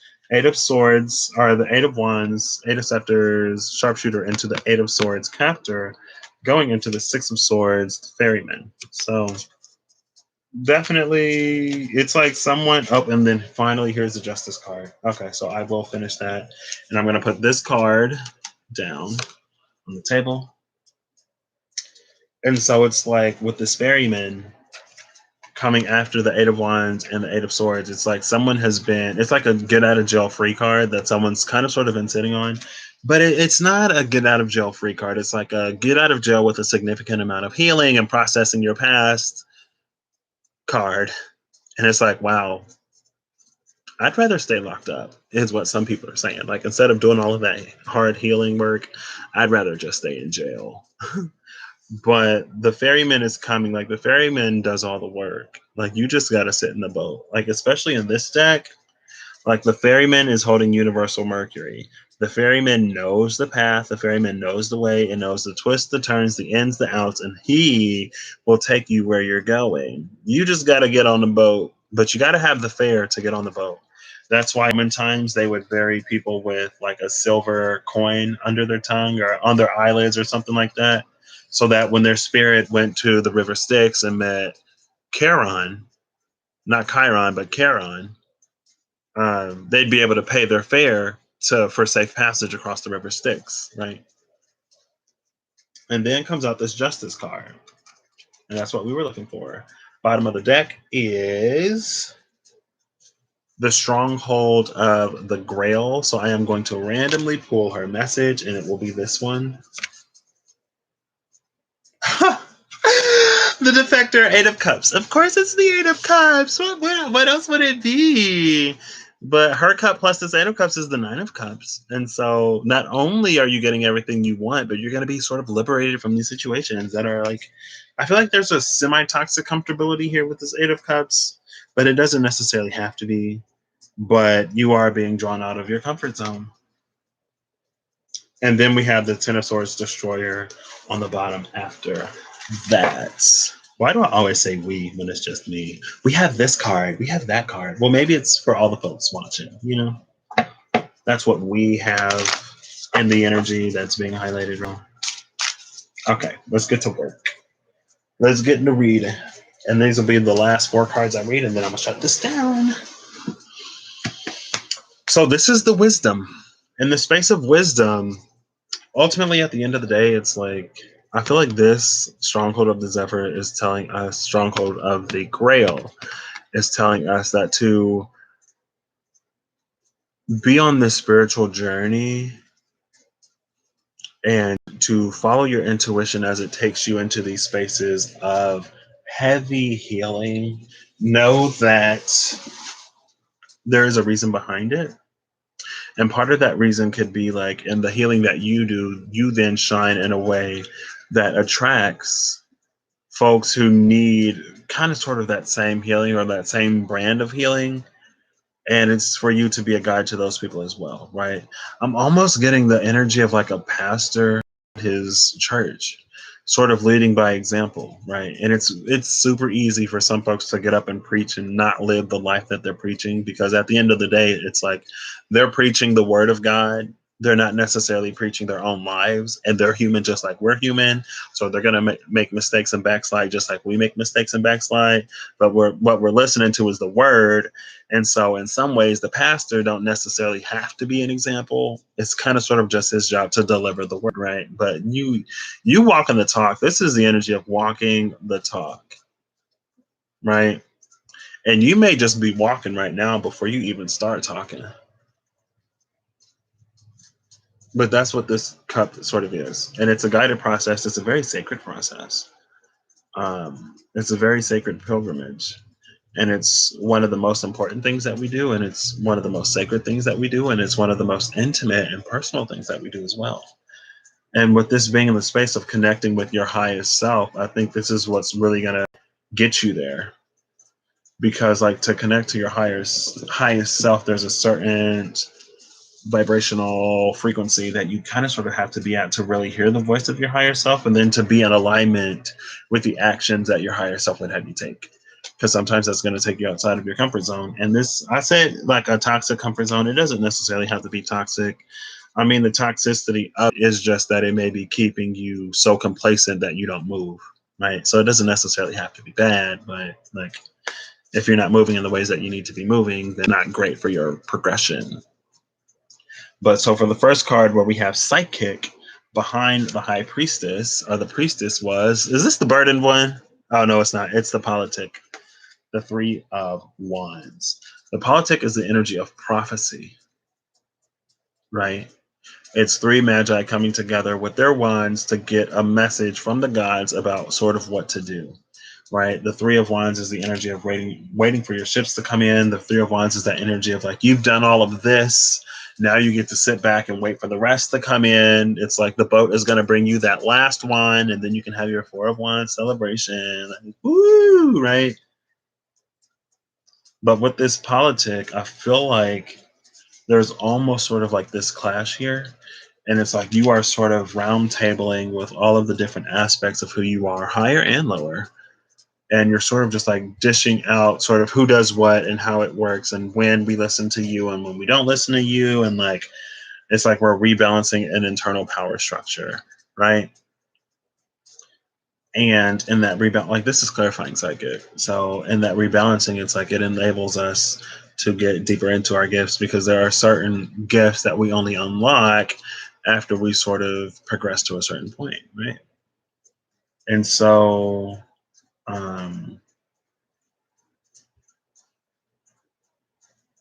there's also this energy of like your higher self collaborating with other people's higher selves. And so there's like, I guess 5D communication, some D communication that isn't necessarily the three, where it's like there's this energy of like a soul tribe. And like my North Node is in Sagittarius, and I have to honor the fire in my chart, so I'm not gonna go all the way there and get like heated. But personally, it's like, and maybe it's just me, maybe it's the way I form connections or don't form connections, but it's like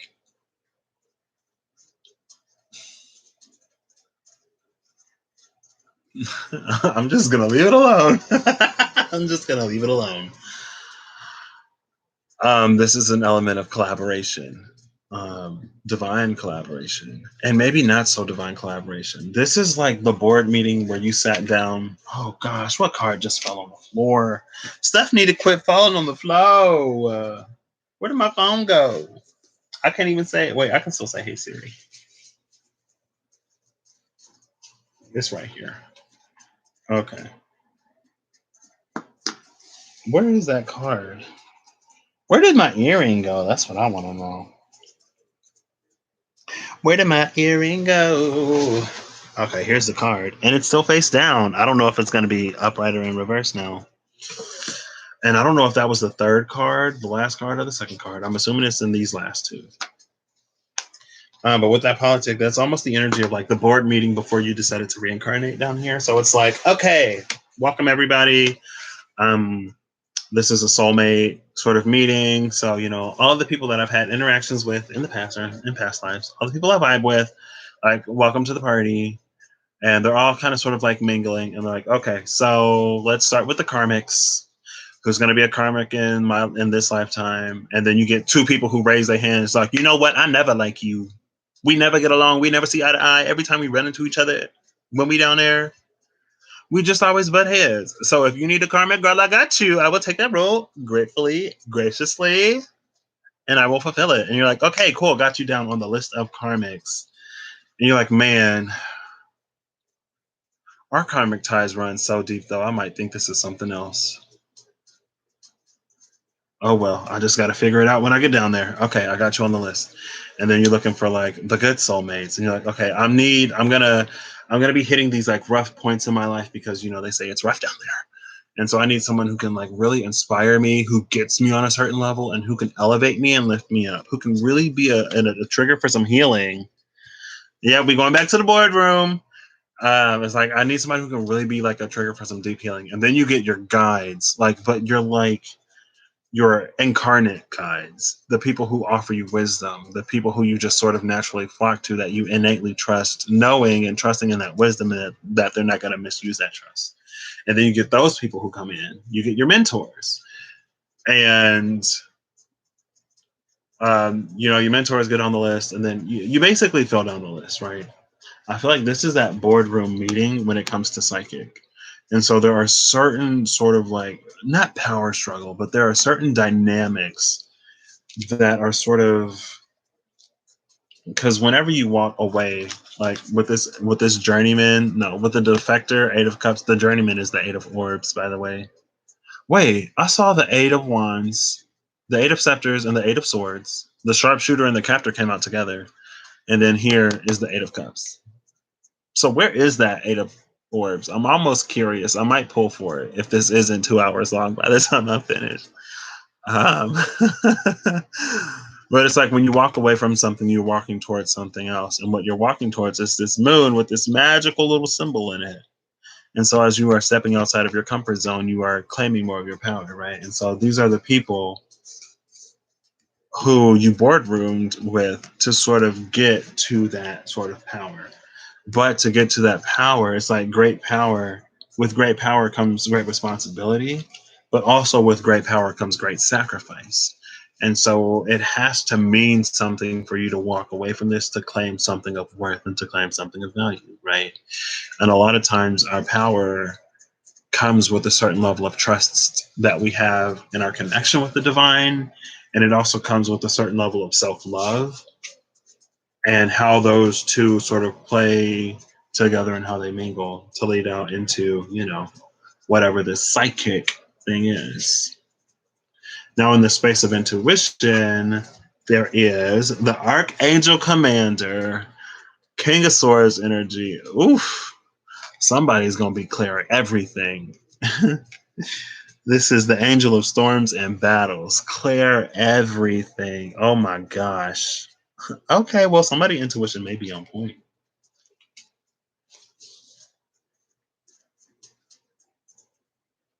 But playing off of the politic, I feel like that is an ability to recognize, and with that intuition, it's the ability to recognize and receive what certain people's roles in our lives actually are, and to allow those people to sort of fill those roles without necessarily harboring too much resentment, hatred, whatever against that person.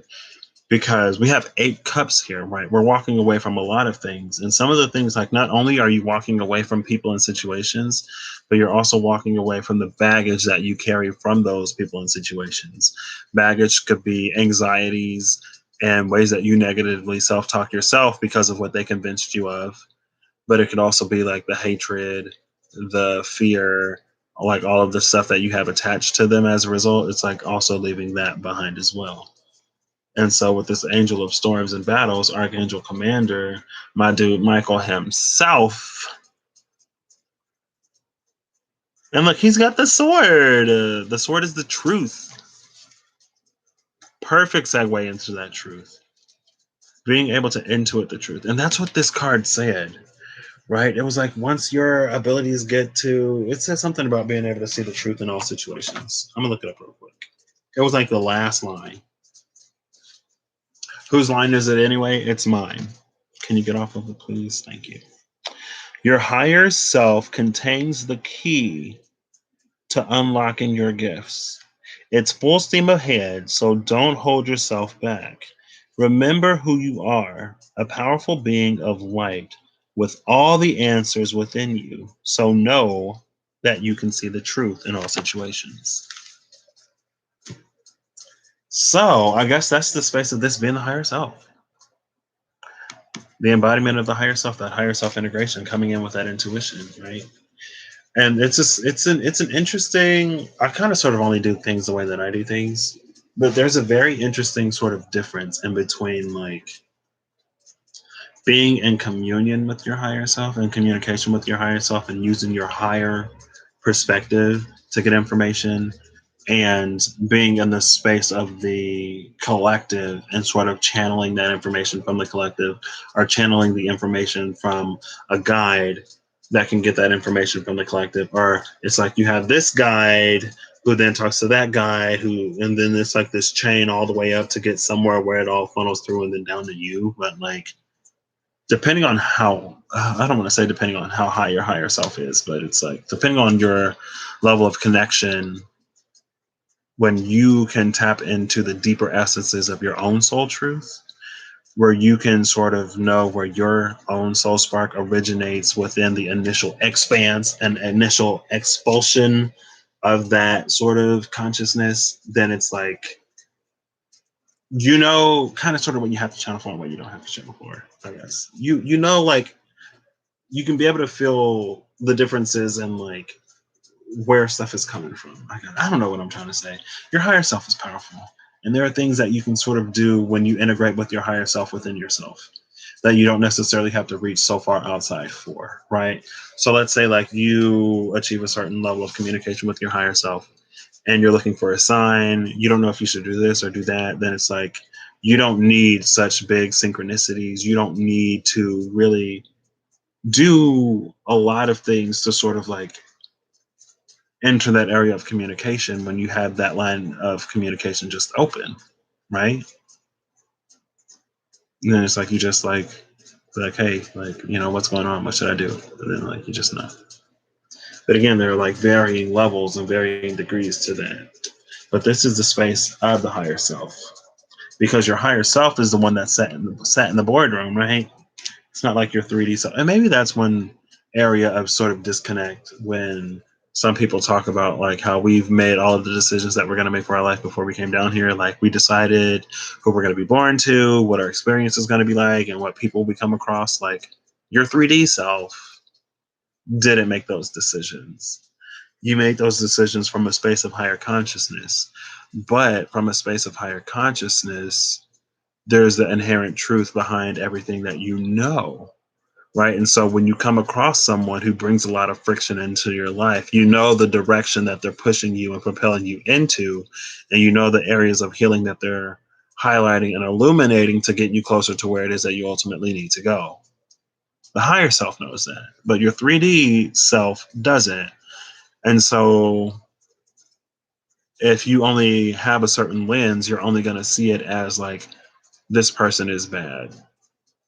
And then you put all of the blame on that person, not saying that everything that happens to you is deserved, but it's like, you put all of the blame on that person, you label that person as bad, but since you give that person the label of bad, you don't look at the ways in which you allowed, enabled, or did whatever that situation. And again, not all bad things that happen to us are within our control, but we do have an opportunity to sort of see, recognize, and heal from them, right? But this is the perspective that can operate from multiple levels, dimensions, and fields. And that's the sort of, and when you have that perspective, it bolsters and it strengthens your intuition, right? That's what I was trying to say, in a way. And then in the space of truth, oh my gosh,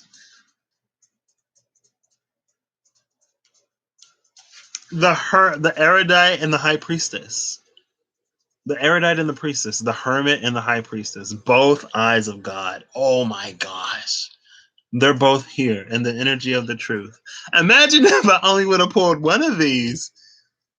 I was like, you know what? I'm going to go for the Ace of Swords and I'm going to go for Justice.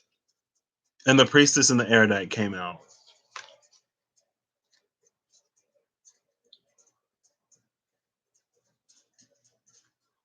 It's like there are levels to things. And once you enter a space to intuit structures, hierarchies, and organizations, you then enter the realm of being able to escalate things up the system. It's like once you know how the system works, you're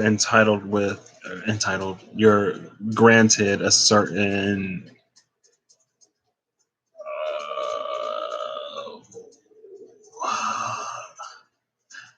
it's like I know what I'm trying to say, but it's not coming out. It's like once you know how to drive a car, you know how to drive a car, so you can drive the car. But I feel like that's a bad example because it's like you don't need to know how the engine works or how a car is manufactured to know how to drive a car. You just need to know how to drive the car to drive the car.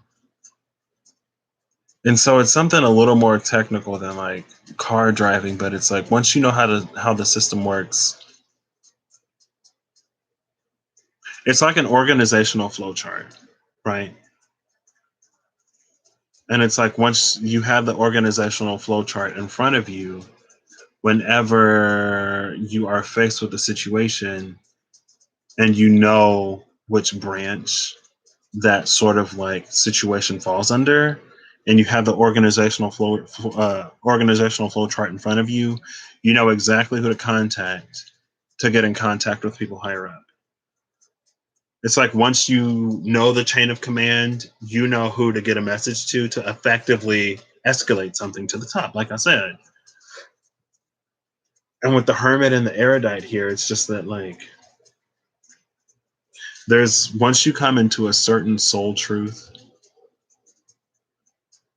it it unlocks and connects you to a whole lot more. Right. And that's kind of sort of what I was getting at when I was talking about the higher self. So it's interesting that the priestess and the erudite came out, but I was not expecting both of these to be here in the space of the truth. You have the priestess and the erudite. So not only are you intuitively divinely connected to the source of all knowledge and of all truths and of the truth, the original truth, but with this hermit, it's like you're able to go within yourself, call upon this contact, and get access to that knowledge. This is very kind of sort of librarian vibe in a way. This is huge. This is huge. I don't know who this resonates for or who this will resonate for. But I mean, I've been seeing this Eight of Cups a lot. And it even came out, like I had my friend pull me some cards on his Facebook the other day. And the Eight of Cups came out. It was the first card out. And I was like, really? This Eight of Cups is following me around everywhere. And I am not giving the importance of these two cards coming out together to signify the truth in this wisdom. I feel like I don't know how to make this sound any more important, but this is like huge. That is huge. I am not going to look for the journeyman. I am going to shut this down here. So this would have been a whole 3-hour video. So yeah, I'm only doing one oracle card in the future. Because it's like if I only do one oracle card, then a video might be like 5 minutes. A 5-minute video is okay. It's okay. Every video ain't got to be 7 hours long. But man, that's intense. But again, it's like, some people will take it, some people won't. And so maybe that's why all those cards kept coming out, because I feel like, see, I don't even want to say stuff like that. But I just feel like, we're all sort of destined for different things in this lifetime because our journeys and progressions span many. And depending on where you started and when you started, where you started and where you're going, it's like you're going to have different things to do, right?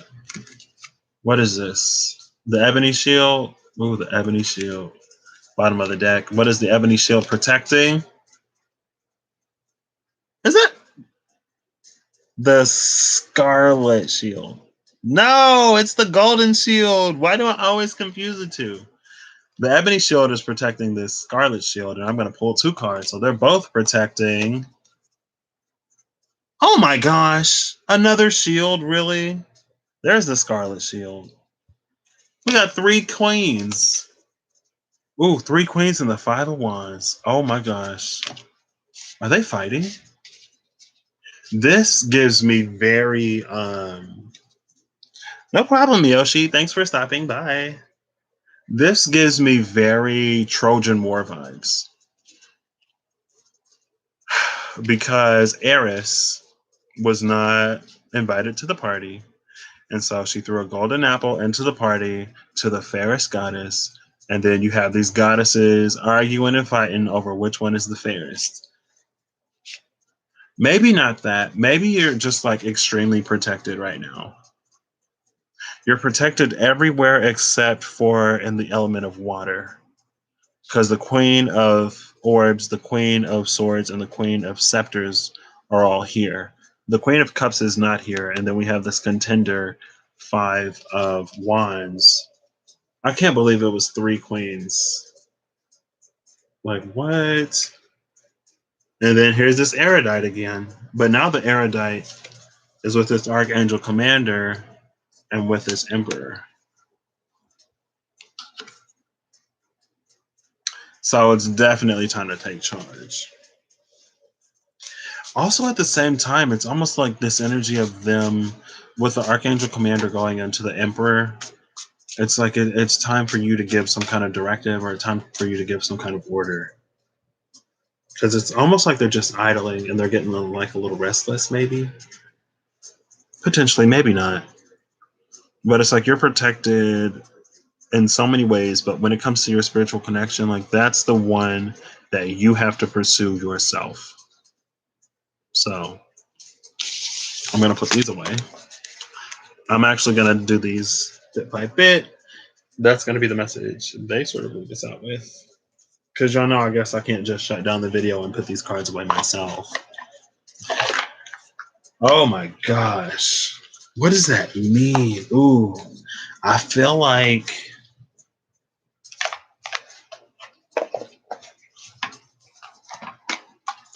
folks are about to find out what it means. That's what it means. That makes me feel less,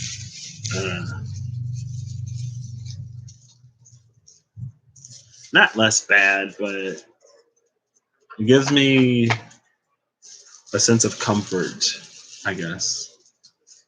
I don't know. I don't know what I feel. I'm just like, what?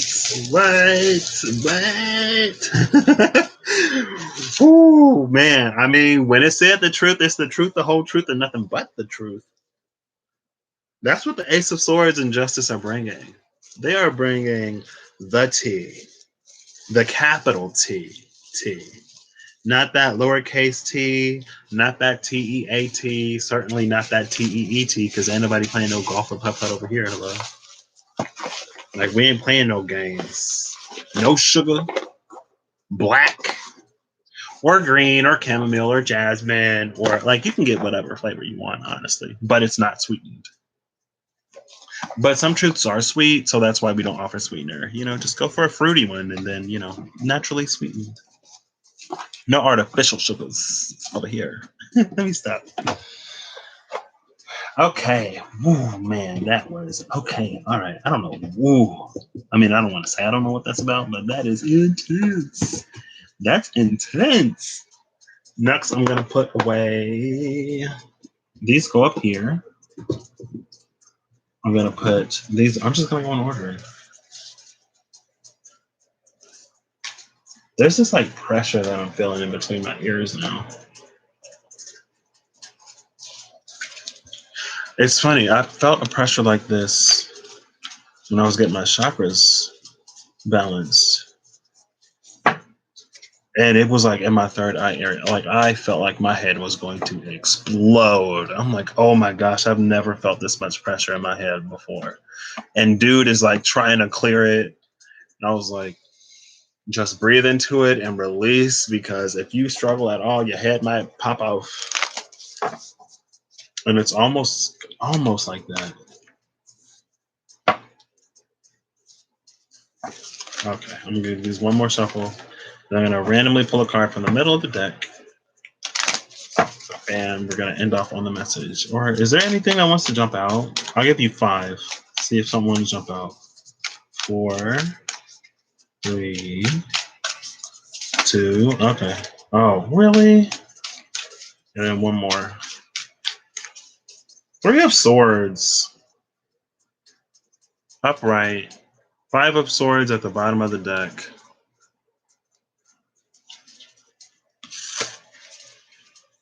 See, that's the danger of the 5 of Swords, though.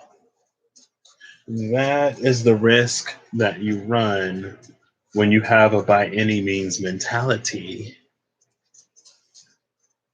And when you are in that by any means mentality, it's very, very, very easy to make a decision that you shouldn't have made.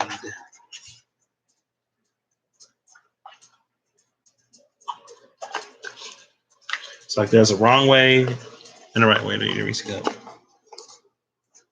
That was you yesterday. Lots of third eye pressure. Oh, wow. I feel like I'm starting to feel a little better, maybe. It's definitely not as pronounced. Maybe I just got used to it that quick. I'm just like, Oof, man.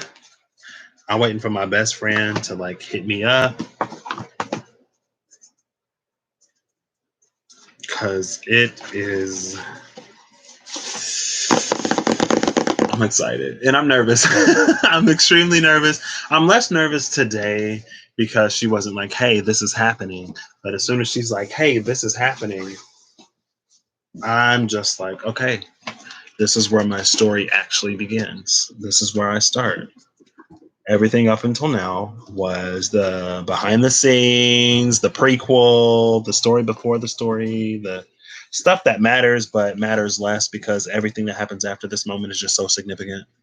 But it's important. Like how I got to this point is also important, but it's like, it's just, oh my gosh. I did not expect a lot of the things that have happened within the past few days. And like I said, like I'm not just talking to y'all, like shoot, I ain't let these opportunities pass me up either. Cause I done worked way too hard for way too long and I've been in the game fighting way too strong to just like let it just be like, you know what?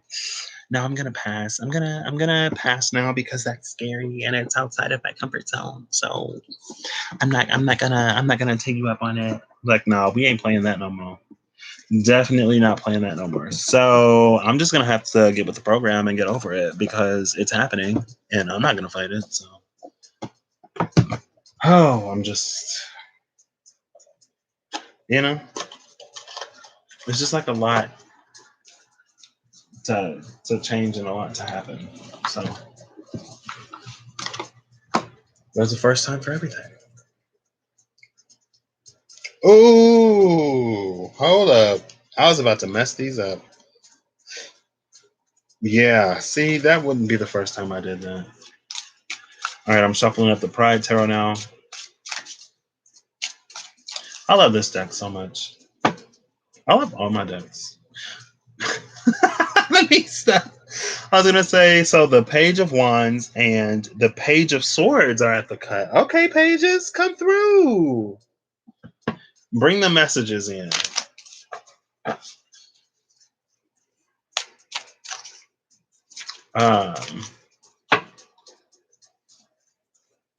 And now we have the King of Swords and the Three of Wands at the cut. So still doing that fire and air energy. Did you say something? Okay. This will be the last shuffle and then I'll ask for a message. This is the Five of Wands and the Two of Wands, which is 7 wands. Lots of fire and air. Masculine energies. Lots of masculine energies. Okay. I'll give you 3. Final message. Anything you want to... Okay, yeah. Oh, why that? 5 of Pentacles. Bottom of the deck is the 3 of Wands. 3 of Wands into the 5 of Pentacles again. Well, 3 of Wands into the 5 of Pentacles could be the energy of like... I feel like the 5 of Pentacles is the energy that we are trying to escape. And the thing about escape is, I'm seeing it play out this way, right? It's like there's this person who is stuck in a situation that they don't want to be stuck in because it's not a great situation to be in. And so they are manifesting so hard an escape, but all that they're manifesting is escape. Like when they make their affirmations and when they do their manifestations, they say like, I want to be anywhere but here. Like get me out of here. And so what it's like, the primary function is relocation, is movement, is travel. Secondary function is here. And so it's like you manifest an escape. A ship comes into the harbor, you sneak aboard the ship, you leave, not realizing that you just snuck aboard a pirate ship and now you just like in it worse than what you was. But you got your relocation that you wanted and you got the energy of here, right? You should have been more specific about what you actually want instead of what you don't want. Because it's possible that you can manifest what you don't want in a different space and it's going to feel worse because you already left that situation and entered it again after the relocation. And I feel like that's sort of like that Five of Pentacles, sort of Three of Wands type energy, right? It's like, know what ship you want to board and not just like, I'll take the mystery pass because anywhere is better than here. And then, Charon pops up and you're on a boat to the river Styx. And you're like, wait, I still have a whole life ahead of me. What's happening? It's like, I don't know why it necessarily. Okay. The Promise in reverse. I don't read these in reverse. So we have this card is gorgeous. Oh, it's the Guardians. I keep seeing that because when I'm flipping through the book, I see this moon up here. But it's the Guardians. The Guardians is what I keep seeing as I flip through. So the Guardians and the Promise. Okay.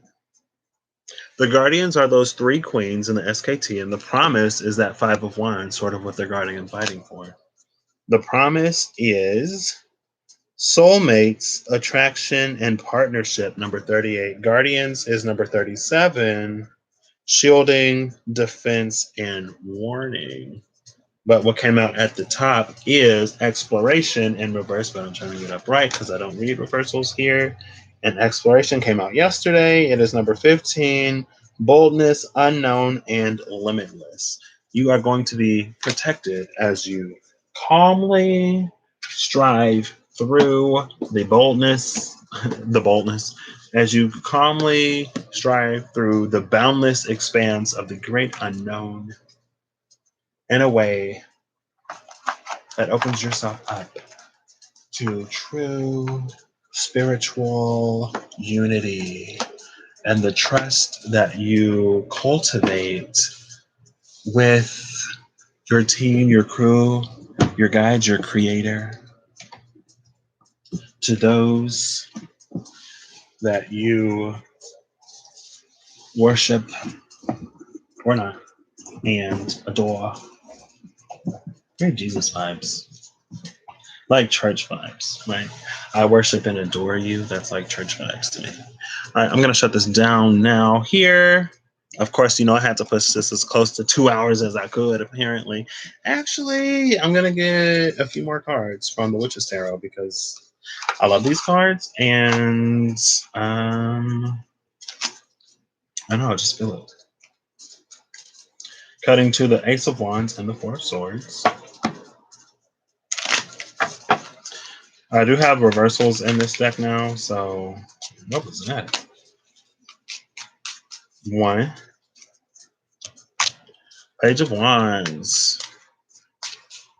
2. 7 of Pentacles in reverse. 3. The 5 of Cups upright. Page of Wands, 5 of Pentacles. Page of Wands, 7 of Pentacles in reverse. And the 5 of Cups upright. The way I have these laid out, the Page of Wands is pointing over the feet, over the head of this 7 of Pentacles to this 5 of Cups. So maybe something that you sort of had to just let grow. I know, right? Just like, oh, this video ain't 3 hours yet. I'm not done. Let me stop. Oh goodness. Oh, it's time to private daily upload, or not private, unlist daily upload number 12. I keep all the daily uploads in the daily bite playlist. See, the intention behind the daily bite was originally for them to be like 15 minutes to half an hour of a little bit of something, like whatever came to me or whatever I felt that day. Not like, that's why it's the daily bites, but they're never a bite. But tomorrow it's going to be a bite because I'm only going to do the one oracle card. And if you watch the top of this video today, I was going for the one, but I got three. So, sometimes you just got to listen. But with that Seven of Pentacles in reverse, it's like walking away from something that we put a lot of time into. And with the Five of Cups, I feel like it's trusting that it's going to come back to us. It may not, it might, but I feel like that Five of Pentacles is having the faith that that cup is going to be upright when it comes back, and it's not going to be one of the ones on the ground.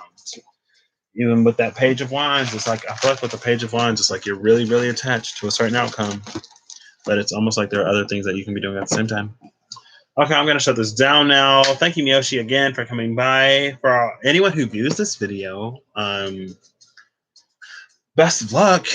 If this resonated for you, do the gosh darn thing and don't let it pass you by, because it would be